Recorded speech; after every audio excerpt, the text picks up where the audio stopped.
ಒಪ್ಕೋಬೇಕಾಗ್ತದೆ. ಯಾಕಂತಂದ್ರೆ 12ನೇ ಶತಮಾನದಲ್ಲಿ ಕಾಯಕ್ಕೆ ಜೀವವನ್ನು ಕೊಟ್ಟಂತ ಶ್ರೇಷ್ಠ ಶರಣ ಯಾರಾದ್ರೂ ಅದು ಶಿವಯೋಗಿ ಸಿದ್ದರಾಮೇಶ್ವರ. ಅವರ ಕಾಯಕವನ್ನು ಜೀವಂತವಾಗಿಟ್ಟ ಯಾರಾದ್ರೂ ಒಂದು ಸಮಾಜ ಅಂದ್ರೆ ಅದು ಭೂಮಿ ಒಟ್ಟರ ಸಮಾಜ. ಇವತ್ತಿನ ದಿನ ಹೆಮ್ಮೆಯಿಂದ ನಾನು ಹೇಳಕ್ ಇಷ್ಟಪಡ್ತೀನಿ. ಯಾಕೆ ವಿಚಾರನ ಒತ್ತಿ ಹೇಳ್ತೀನಿ ಅಂತಂದ್ರೆ, ನಮ್ಮ SC/ST ಜನಾಂಗದಲ್ಲಿ ಸುಮಾರು 101 ಜಾತಿಗಳು ಬರ್ತಾವ. ಆದ್ರೆ ಕಾಯಕವನ್ನ ಮತ್ತು ಶ್ರಮದಿಂದ ಮತ್ತು ದುಡಿಮೆಯನ್ನ ಮತ್ತು ರಕ್ತದ ಬೆವರನ್ನ ಸುರಿಸಿ ಕಾಯಕ ಮಾಡೋರು ಭೂಮಿ ಒಟ್ಟರ ಸಮಾಜದವರು. ನಾವು ಇತಿಹಾಸ ಪುಟಗಳು ತೆಗೆಲಕ್ಕಂದಾಗ ಅದನ್ನ ಹೇಳ್ಬೇಕಾಗ್ತದೆ ಅಧ್ಯಕ್ಷ. ಯಾಕಂತ ಹೇಳಿದ್ರೆ ಯಜಂತ, ಹಿವಳೆ, ಪಟ್ಟದಕಲ್ಲು, ಬಾದಾಮಿ, ಬನಶಂಕರಿ, ವಿಧಾನಸೌಧ, ಸತ್ತಿದ ಗೋರಿಯನ್ನು ಹಿಡ್ಕೊಂಡು ಗರ್ಭಗುಡಿಯವರೆಗೂ ಕೂಡ ನಾವೇನದ ಕಾಯಕನ ಮಾಡ್ತಾ ಇದ್ದೀವಿ. ಯಾವ ರೀತಿ ನಿಸ್ವಾರ್ಥವಾಗಿ ಈ ಕಾಯಕ ಮಾಡುವ ಸಂದರ್ಭದಲ್ಲಿ ನನ್ನ ಕಲಾ ಬಾಂಧವರು ಎಷ್ಟೋ ಜನ ಕಣ್ಣನ್ನ ಕಳ್ಕೊಂಡ್ರ, ಎಷ್ಟೋ ಜನ ಕಾಲನ್ನ ಕಳ್ಕೊಂಡ್ರ, ಎಷ್ಟೋ ಜನ ಜೀವನವನ್ನು ಕಳ್ಕೊಂಡ್ರ, ಎಷ್ಟೋ ಕುಟುಂಬಗಳು ಇವತ್ತು ರೋಡಿಗೆ ಬಂದು ಕಣ್ಣೀರಿನಿಂದ ರಕ್ತ ಸುರಿಸ್ಕೊಂಡು ಇವತ್ತು ಕಾಣಕತ್ತೀವಿ. ಅದಕ್ಕೊಂದು ತಾಜಾ ಉದಾಹರಣೆ ಅಂದ್ರೆ ಇವತ್ತು ನಮ್ಮ ಮಾನ್ಯ ಅಧ್ಯಕ್ಷರು ನಾವು ಸರ್ಕಾರಿ ಇಲಾಖೆಗೆ ಕರ್ಕೊಂಡು ಹೋದೆವು. ಸರ್ ಅವರು ಒಂದು ನಿದರ್ಶನವನ್ನು ನೋಡಲು ಸಂಬಂಧಪಟ್ಟಂತ ಕೆಲ ಅಧಿಕಾರಿಗಳು ಬಂದರು. ಇವತ್ತ ಈ ರೀತಿ ಘಟನೆಗಳು ಸುಮಾರು ಘಟನೆಗಳು ನಮ್ಮ ಕಲಬುರಗಿ ಡಿಸ್ಟಿಕ್ ಅಧ್ಯಕ್ಷ ಅದರಲ್ಲಿ 8 ಕುಟುಂಬಗಳನ್ನ ನಾನು ಯಾಕೆ ಹೇಳಕತ್ತೀನಿ ಅಂದ್ರೆ ಇವತ್ತು ನಾವು ಪ್ರಸ್ತಾಪ ಮಾಡಬೇಕಾಗ್ತದೆ. ಮೊದಲನೇದಾಗಿ ಸೂರ್ಯಕಾಂತ ಒಬ್ಬ ಗೌಂಡಿ ಕೆಲಸ 2 ಅಂತಸ್ತಿನ ಮೇಲ್ಗಡೆಯಿಂದ ಕೆಳಗಡೆ ಬಿಟ್ಟು 2 ಕಾಲುಗಳು ಮುರ್ಕೊಂಡ. ಅವ್ರಿಗೆ 3 ಜನ ಹೆಣ್ಮಕ್ಳು ಇವತ್ತು ಬೀದಿ ಬಂದಿರ್ತದೆ. ಯಾವುದೇ ರೀತಿ ಪರಿಹಾರ ಸಿಕ್ಕಿಲ್ಲ. ಎರಡನೇದಾಗಿ ಇತ್ತೀಚೆಗೆ ಕೆಲವೇ ದಿನಗಳ ಹಿಂದೆ ನಮ್ಮ ಜವರ್ಗಿ ಮತ್ತು ಯಡ್ರಾಮಿ ಒಂದು ಜವಳಿ ತಾಲೂಕಿನಲ್ಲಿ ಇಜರಿ ಗ್ರಾಮದಲ್ಲಿ ನನ್ನ ಕುಲ ಸಮುದಾಯ ಇರ್ತಕ್ಕಂಥ 2 ಅಪ್ರಾಪ್ತ ವಿದ್ಯಾರ್ಥಿನಿಯರ ಬಯಲು ಸಚಿವ ಶೌಚಾಲಯಕ್ಕೆ ಹೋದಾಗ 7 ಗಂಟೆಗೆ ಸಂಜೆಗೆ ಹೋದಾಗ ಅವರು ಒಂದು ಕೊಳವೆ ಬಾವಿಯಲ್ಲಿ ಮೃತದೇಹಗಳ ಪತ್ತೆಯಾಗಿ ಆ ಮೃತದೇಹಗಳು ಕೈಯಲ್ಲಿ ಓಡ್ನಿ ಕೊಟ್ಕೊಂಡು ಹಲವಾರು ಅನುಮಾನಗಳಿಂದ ಇವತ್ತಿನ ದಿನ ಆ ಶವ ಆ ಶವ ಸಿಕ್ಕಿರ್ತಕ್ಕಂಥ ಕುಟುಂಬದ ಪರಿಚಯ ಕೊಡಬೇಕಾಗ್ತದ. ಒಬ್ಬ ಹುಡುಗಿಯ ತಂದೆ ನರಸಪ್ಪ ಲಕ್ಷ್ಮೀಬಾಯಿ ಗಂಡ ನರಸಪ್ಪ ಭೂವಿ ಮತ್ತು ಈರಮ್ಮ ಗಂಡ ಭೂವಿ 2 ಕುಟುಂಬ ಹೆಂಗಂದ್ರು ಒಬ್ಬರ ತಂದೆಗೆ ಮಾತು ಬರಲ್ಲ. ಅವ್ರ ಮನೇಲಿ 5 ಜನ ಹೆಣ್ಮಕ್ಳು ಅದ, ಒಬ್ಬ ಸೋದರಿ ಬಂದಿರ್ಬೋದಂತ ಅನ್ಸುತ್ತೆ ನಮ್ಗೆ. ಯಾಕೆ ಈ ವಿಚಾರ ಒತ್ತಿ ಹೇಳಕತ್ತೀನಿ ಅಂತಂದ್ರಲ್ಲಿ ಈ 2 ಕುಟುಂಬಗಳು ಇವತ್ತು ಕಣ್ಣೀರ್ ನೀರಿನಲ್ಲಿ ತೊಳಕತ್ತವ. ಅದೇ ರೀತಿಯಾಗಿ ಇನ್ನೂ ಒಂದು ಉದಾಹರಣೆ ಹೇಳಿ ನನ್ನ ಮಾತಿಗೆ ವಿರಾಮ ಕೊಡ್ತೀನಿ. ನಮ್ಮ ಚೌಡಪುರ್ ಅಫಜಲ್ಪುರ್ ತಾಲೂಕಿನ ಚೌಡಪುರ್ ಗ್ರಾಮದ ಒಬ್ಬ ಗೌಂಡಿ ಕೆಲಸ ಮಾಡ್ತಕ್ಕಂಥ ವ್ಯಕ್ತಿ ಕೂಲಿ ಕಾರ್ಮಿಕ ಬನ್ಮಯ್ಯ ತಂದೆ ಬಾಬು ಒಡ್ರು ದಿನಾಂಕ 8/9/2025 ಜವರ್ಗಿ ತಾಲೂಕಿನ ಸಿದ್ನಾರಾಯಣ ಒಂದು ಗುಡಿ ಕಟ್ಟೋ ಸಂದರ್ಭದಲ್ಲಿ ಮ್ಯಾಲ ಕರೆಂಟ್ ಶಾಕ್ ಹಚ್ಚಿ ಮೇಲ್ಗಡೆಯಿಂದ ತಳಗಡೆ ಬಿದ್ದು ಸತ್ತಿರ್ತಾನ. ಅವನಿಗೆ 3 ಜನ ಹೆಣ್ಮಕ್ಳು, ಅವ್ರದ್ದು ಇವತ್ತು ಕುಟುಂಬ ಇವತ್ತು ಈ ಬೀದಿಗೆ ಬಂದಿರ್ತಾರೆ.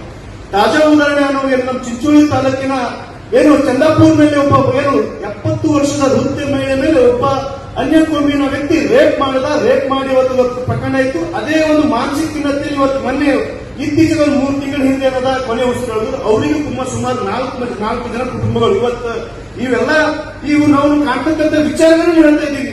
ಇದು ಜೊತೆಗೆ ಮೊನ್ನೆ ನಮ್ಮ ಕಲಬುರಗಿಯಲ್ಲಿರ್ತಕ್ಕಂಥ ಸುಲ್ತಾನ್ಪುರ್ ಗ್ರಾಮದ ವ್ಯಾಪ್ತಿಯಲ್ಲಿ ನಮ್ಮ ಸುಲ್ತಾನ್ಪುರ ಗ್ಯಾಸ್ ಬ್ಲಾಸ್ಟ್ ಆಗಿ ಗೋಪಾಲ್ ತಂದೆ ರಮೇಶ್ ಸುಮಾರು 1 ವರ್ಷ 1.5 ವರ್ಷ ಆಯ್ತು. ಇಲ್ಲ ನಮ್ಮ ಸುಲ್ತಾನ್ಪುರ್ ಕ್ರಾಸಿಗೆ ಅವನೊಬ್ಬ 21 ವರ್ಷದ ಹುಡುಗ, ಅವ್ರ ಅಪ್ಪಗೂ ಮಾತು ಬರಲ್ಲ, ಇದ್ದಿಬ್ಬರ ಅಣ್ಣಂದರಿಗೂ ಮಾತು ಬರಲ್ಲ.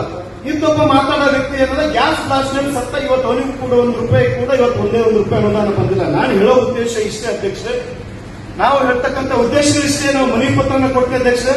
ನಿಜವಾದ ಫಲಾನುಭವಿಗಳು ಯಾರಂದ್ರೆ ಈ ವ್ಯಕ್ತಿಗಳು ನಿಜವಾದ ಫಲಾನುಭವಿಗಳು. ನಾವು ಯಾರೂ ಕೂಡಲ್ಲ, ಬಿಳಿ ಶಾಖದವರು ಯಾರು ಕೂಡ ಫಲಾನುಭವಿಗಳಲ್ಲ. ನಾವು ರಾಜಕಾರಣಿಗಳ ಫಲಾನುಭವಿಗಳಲ್ಲ. ನಿಜವಾದ ಫಲಾನುಭವಿಗಳು ಯಾರಂದ್ರೆ ಇವತ್ತು ರೋಡಿಗೆ ಬಂದು ಅಳಕತ್ತಾರಲ್ಲ, ಕಣ್ಣೀರು ಒರೆಸ್ತಕ್ಕಂಥ ಕೆಲಸ ನಾವು ಮಾಡಬೇಕು, ನೀವು ಮಾಡಬೇಕು, ಅಧಿಕಾರಿಗಳು ಮಾಡಿದಾಗ ಮಾತ್ರ ಈ ನಿಗಮ ಮಂಡಳಿಯ ಉದ್ದೇಶ ಏನದ ಸಫಲ ಆಗ್ತದೆ. ನಾವು ಅದು ಬಿಟ್ಟು ನಾವು ಕಾಟಾಚಾರಕ್ಕೆ ಬರೋದು, ನಾವು ಅದು ಹೇಳೋದು ಸತ್ಯವನ್ನಾದ ಮಾತು. ನಮ್ಗೆ ಇರ್ತಕ್ಕಂಥ ಬಜೆಟ್ ಅಲ್ಲೇ ನಾವು ಮಾಡಬೇಕಾಗ್ತದೆ. ನಾವು ದೊಡ್ಡ ಮಿಷಿನ್ ಕೇಳಕ್ಕಾಗಲ್ಲ, ದೊಡ್ಡ ಏರೋಪ್ಲೇನ್ ಕೇಳಕ್ಕಾಗಲ್ಲ, JCB ಕೇಳಕ್ಕಾಗಲ್ಲ. ಇದ್ದಂತ ಫಲಾನುಭವಿಗಳ ಆಯ್ಕೆ ಮಾಡಿ. ಯಾವ ರೀತಿ ಆಯ್ಕೆ ಅಂದ್ರೆ ಇಂಥ ಲಿಸ್ಟ್ ಅನ್ನು ನೀವು ಮಾಡ್ರಿ.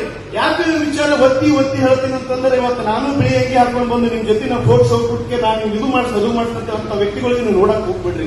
ನಿಗಮ ಮಂಡಳಿ 108 ಆಕಾಶಗಳು ಇಟ್ಕೊಂಡು ಕೂತಿದ್ದೀವಿ. ಯಾಕಂದ್ರೆ 2019-20 ಸಾಲಿನ ಸುಮಾರು 118 ಜನ ಮುಕ್ತ ನಮ್ಮ ಸೋದರಿ ಕುಟುಂಬದಲ್ಲಿ ಇರ್ತಕ್ಕಂಥವ್ರ ಹೆಸರು ಮೇಲೆ ಪ್ರತಿಯೊಬ್ಬರಿಂದ 10 ಲಕ್ಷ ರೂಪಾಯಿ ನೋಟಿಯಾಗಿ ದೊಡ್ಡ ಒಂದು ಘಟನೆನೇ ನಮ್ಮ ಇಡೀ ಕರ್ನಾಟಕದಲ್ಲಿ. ಅದರಲ್ಲೂ ಸುಮಾರು ನಮ್ಮಲ್ಲಿ 50 ಫಲಾನುಭವಿಗಳು ನಮ್ಮ ಕಲಬುರಗಿ ಜಿಲ್ಲೆಯಲ್ಲಿ ಇವತ್ತಿನ ಅವ್ರ ಸಿವಿಲ್ ಸ್ಕೋರ್ ಅನ್ನೋದು ಸತ್ಯಾನಾಶ ಆಗಿ ಹೋಗ್ಯಾರ.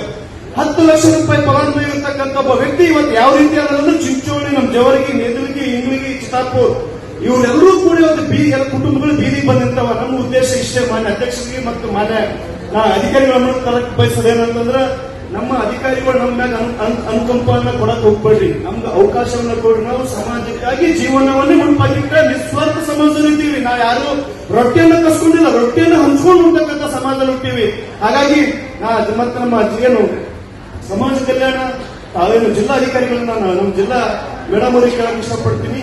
ಇಲ್ಲಿವರೆಗೂ ಮೊನ್ನೆ ಸೂರ್ಯಕಾಂತ್ ಸುಮಾರು ಒಂದು 60ರಿಂದ 70 ದಿನ ಆಯ್ತು ಮೇಡಮ್ ಅವರೇ, ನಾವು ಮೊನ್ನೆ 8ನೇ ತಾರೀಕು ದೊಡ್ಡ ಪ್ರೊಟೆಸ್ಟ್ ಮಾಡಿದೆವು. ಯಾವ ಒಬ್ಬ ಅಧಿಕಾರಿ ಸೌಜನ್ಯಕ್ಕೂ ಕೂಡ ಬಂದ್ ಬೇಕಾಗಿಲ್ಲ. ಸಮಾಜ ಕಲ್ಯಾಣ ಇಲಾಖೆ ಇರಲಿ, ಕಾರ್ಮಿಕ ಇಲಾಖೆ ಇರಲಿ, ಒಬ್ಬ DC ಇರಲಿ, ಯಾರು ಕೂಡ ಬಂದಿಲ್ಲ. ಯಾಕೆ ಇಷ್ಟು ದಿವ್ಯ ನಿರ್ಲಕ್ಷ್ಯತನ ಅನ್ನೋ ಒಂದು ವಿಚಾರವನ್ನು ಇವತ್ತು ದಿನ ನಮ್ಮ ಮಾನ್ಯ ಅಧ್ಯಕ್ಷ ಗಮನಕ್ಕೆ ನಾವು ತರಬೇಕಾಗ್ತದೆ. ಹಾಗಾಗಿ ಒಟ್ಟಾರೆ ಹೇಳ್ಬೇಕಂದ್ರೆ ಈ ಫಲಾನುಭವಿಗಳನ್ನ ಸಂಖ್ಯೆ ಹೆಚ್ಚನ್ನು ಮಾಡಬೇಕಾಗ್ತದೆ. ಹಾಗಾಗಿ ನಮ್ಮ ಅಧ್ಯಕ್ಷರಿಗೆ ಗಮನ ಕೊಡ್ತೀವಿ. ನಾವು ಬರೀ 371 ಕಲ್ಯಾಣ ಕರ್ನಾಟಕ ಬರೀ ಹೆಸರಿಗೆ ಮಾತ್ರ ಇದೆ, ಆದ್ರೆ ಲೋನ್ಗಳು ಕೊಡ್ತಾ ಇಲ್ಲ. ಸುಮಾರು 2 ಲಕ್ಷಕ್ಕೆ ಆಗ್ಬೇಕಂದ್ರೆ ನಮ್ಗೆ ಹೆಚ್ಚಿನ ರೀತಿ ಅನುದಾನ ಕೊಡ್ಬೇಕಾಗ್ತದೆ.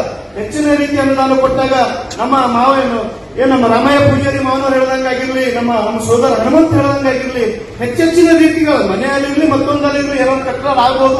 ಹಾಗಾಗಿ ಕಲ್ಯಾಣ ಕರ್ನಾಟಕಕ್ಕೆ ಈ 6 ಡಿಸ್ಟಿಕ್ ಏನು ಕಲಬುರಗಿ, ಬೀದರ್, ರಾಯಚೂರು ಮತ್ತೆ ಇನ್ನಿತರ ಜಿಲ್ಲೆಗಳು ಹೆಚ್ಚಿನ ಅನುದಾನ ಬೇಕಾಗ್ತದೆ. ಅದು ಹಂಗಾಗಿ ನಮ್ಮ ಕಲ್ಯಾಣ ಕರ್ನಾಟಕ ತುಂಬಾ ಹಿಂದುಳಿದು. ಹಾಗಾಗಿ ಯುವಕರಿಗೂ ವಿದ್ಯಾರ್ಥಿಗಳಿಗೂ ಒಂದು ಅವಕಾಶವನ್ನ ಕಲ್ಪಿಸ್ತಕ್ಕಂಥ ಕೆಲಸ ನಿಗಮ ಮಂಡಳದಿಂದ ಮತ್ತು ಸರ್ಕಾರದಿಂದ ಆಗಲಿ ಅನ್ನೋ ಒಂದು ವಿಚಾರದೊಂದಿಗೆ ಇವತ್ತ ನಾನು ಕಲ್ಯಾಣ ಕರ್ನಾಟಕದ ಭಾಗಕ್ಕೆ ಹೆಚ್ಚಿನ ಅನುದಾನ ಕೊಟ್ಟಾಗ ಮಾತ್ರ ಫಲಾನುಭವಿಗಳಿಗೊಂದು ಒಳ್ಳೆ ಸದುಪಯೋಗ ಆಗುತ್ತೆ. ಹಾಗಾಗಿ ಶೀಘ್ರವೇ ನಮ್ಮ ನಿಗಮದ ನಿರ್ದೇಶಕರ ನೇಮಕ ಆಗಿಲ್ಲ, ದಯವಿಟ್ಟು ನಿರ್ದೇಶಕರ ನೇಮಕ ಆಗಲಿ, ಸಮಸ್ಯೆಗಳು ಸ್ಪಂದಿಸತಕ್ಕಂಥ ಕೆಲಸವನ್ನ ಆಗುತ್ತೆ ಒಂದು ವಿಚಾರದೊಂದಿಗೆ ನಾನು ಮತ್ತೊಮ್ಮೆ ನನ್ನ ಎಲ್ಲ ಅಧಿಕಾರಿ ವರ್ಗಕ್ಕೂ ಹೇಳ್ತೀನಿ, ಎಲ್ಲ ಡಿಪಾರ್ಟ್ಮೆಂಟ್ ಕೂಡ ಹೇಳ್ತೀನಿ, ನಮ್ಮ ಬ್ಯಾಂಕ್ ಹೇಳ್ತೀನಿ. ನಮ್ಮ ಭೂಮಿ ಸಮಾಜದವರು ಅಪ್ಲಿಕೇಶನ್ ಬಂದಾಗ ನೀವು ಒಂದು ಸಾರಿ ನಮ್ಮ ಚರಿತ್ರೆಯನ್ನು ತಿಳ್ಕೊಂಡ್ಬಿಡ್ರಿ. ಯಾಕಂತಂದ್ರೆ ಇವತ್ತು ಬಹಳ ಕಟ್ಟ ಕಡೆ ವ್ಯಕ್ತಿಗಳಾಗಿ ಹೋಗಿದ್ದೀವಿ, ಬರೀ ಮಾತನ್ನು ಹೇಳಕತ್ತೀವಿ. ನಮ್ಮ ಸಮಾಜ ಅಭಿವೃದ್ಧಿ ಆಗಿಲ್ಲ, ಶೈಕ್ಷಣಿಕವಾಗಿ ಮತ್ತು ಆರ್ಥಿಕವಾಗಿ ತುಂಬಾ ಹಿಂದಿದ್ದೀವಿ. ಹಾಗಾಗಿ ಅಧಿಕಾರಿಗಳ ವರ್ಗಗಳು ಕೂಡ ಬೆಂಬಲ ನಮ್ಗೆ ಅತಿ ಅವಶ್ಯಕವಾದ. ಹಾಗಾಗಿ ನಮ್ಮ ಬೇಡಿಕೆ ಇಷ್ಟೇ, ಹೆಚ್ಚಿನ ರೀತಿ ಅನುದಾನ ಕೊಡ್ರಿ, ಮೂಲಭೂತ ಅವಶ್ಯಕತೆ ಇರ್ತಕ್ಕಂಥ ವ್ಯಕ್ತಿಗಳಿಗೆ ಫಲಾನುಭವಿಗಳನ್ನು ಆಯ್ಕೆ ಮಾಡಿ ಅನ್ನೋ ಉದ್ದೇಶದಲ್ಲಿ ನಾನು ಯಾರ ಮಾತಿಗೆ ಹೊರಗೆ ಕೊಡುತ್ತೀನಿ.